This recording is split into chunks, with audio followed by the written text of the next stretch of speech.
We are at the location of our first tiny house veterans community here in Phoenix.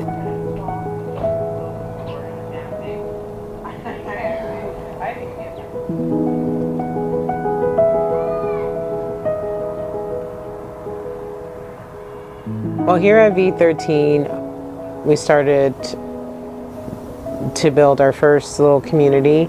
There's 3 tiny houses that consist of 288 square feet each.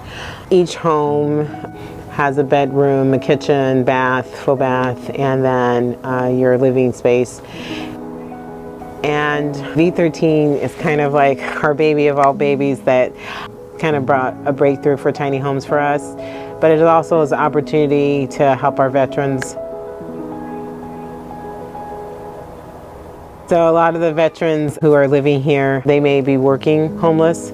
So 2 of them actually were living in their car and working. And at this site, we're able to sell or rent to the veteran. So we don't take them directly from off the street as far as chronically homeless, but we take them working homeless. They're able to live here on this side for as long as they want to, especially being able to purchase it as their home at that point in time. But if they do become renters, then they're here until they're ready to move on.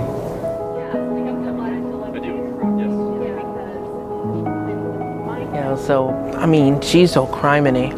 And I mean, this is more than enough space that one person needs. You know, I mean, and when you're talking about coming from, I was living in my car. You know, wow, it was just wow. You know. And then, you know, and then so, yeah, 288 square feet. Here we are.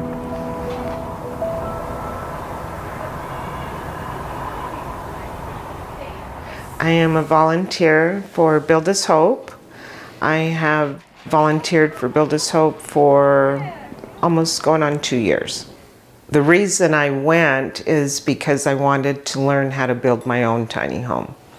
I didn't realize I was going to fall in love with the organization and helping the veterans. And it's not about me building my own home. It's about the whole movement, helping people, affordable housing.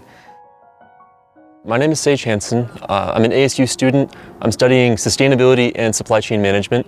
So I'm interested in not only how we can live with more in harmony with nature, but also how we can organize our systems, logistics, businesses, the ways that we live to facilitate that.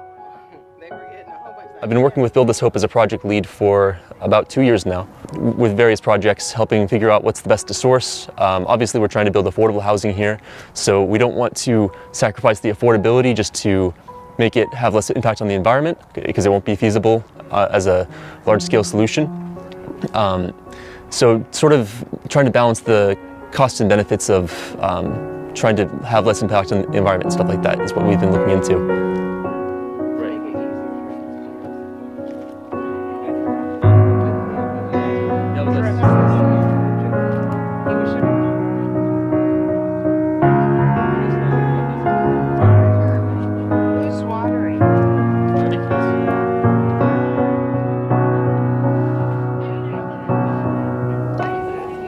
I think the biggest misconception I get from these government agencies is what they think the tiny houses are going to be. They don't want another rundown mobile home or RV park. I ask them what are their biggest concerns, and then I try to address those concerns. We really wanted to focus on longevity. That was a big issue for a lot of the stakeholders and our government officials was, is it going to last? Are you using good materials? And we are using really good materials on each one of our builds. So, but we still wanted to keep that affordable, component.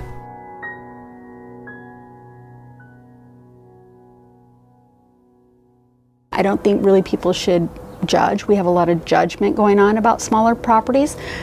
But at the same time, I think people are being more receptive. We have had so many people calling us, can you build us? We have land, we can do this. Every area is going to be different. Every municipality is going to have something different. It takes somebody to go and have a conversation and say, can we get a variance on this? We want to have some regulation, but the hurdles to building have to meet the standard size of what we're building and the community types of what we're building. So I think if we have a better system that evolves with us, then we'll see more and more tiny houses coming up, even on a faster scale. Well, I hear constantly from people is, oh, I could never live in a tiny house. And they walk in and they say, oh my goodness, it doesn't feel tiny. And look how you've decorated it. And oh, I didn't think of this, I didn't think of that. And you thought of it. And I could live here. I think there's going to be a time where we see kind of a shift in our employment situations where people are going to have to go back to a more simple life, and you have more people who are choosing to opt out of being parents. You have millennials who want to become homeowners or not able to afford it. You have a lot of people who retire who said, you know, I really don't want this big old house. I have to come back to it, I have to keep it up, I have to try to maintain it. I just want to have a place to go to where I can maintain that's in a smaller fashion. And so that's who you see the trend picking up to. They see a movement towards a smaller lifestyle, a more simple lifestyle, more people opting for tiny houses than ever before. So I think the market is just going to continue to grow. For this size house, you know, the medium income or the medium rate, rental rate would be about $850, but we rent them for $450 to $550. And then purchase, we wanted to keep our sales bracket between $30,000 and $75,000 per house that we built, and the increase is gonna go by square footage. So now that we've had the opportunity to build this community, we wanted to make sure that we gave them some activities, some ways of working together to improve each other's lives. And we thought that the best way to do that would be building a community garden and sort of developing the land around here using the space that's available. In order to do this, we wanted to check with the residents first to make sure that that was something that they would actually be interested in. Because obviously if we build a garden and they don't want to take care of it, then it wouldn't be much value to them. But they were very enthusiastic about it, and they wanted us to do all the research that we could, figure out how to produce the most food possible on the small amount of land that they have to grow. When we got here this morning, I peeked my head into Nikki's, our veteran resident, tiny home. Asked her how she was doing. She said, I'm doing fabulous. I was just curious. I asked her if there was anything that she didn't like about living in a tiny home.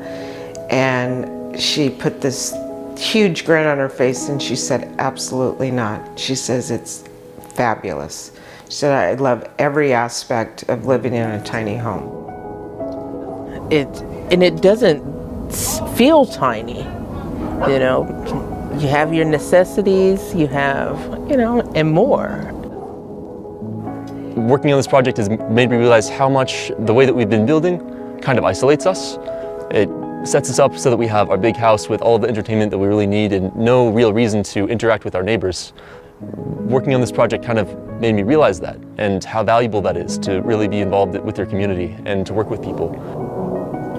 It's not just seeing a need and fixing it, it is seeing that the biggest issue that we're missing is that lack of community, the lack of getting to know our neighbors, the lack of being with each other, the lack of being supportive to each other. Because housing should never be a problem if we all could focus more on each other. We have a huge homelessness problem when it comes to veterans, you know. And this helps to address those kind of things. So yeah, I'm grateful to her.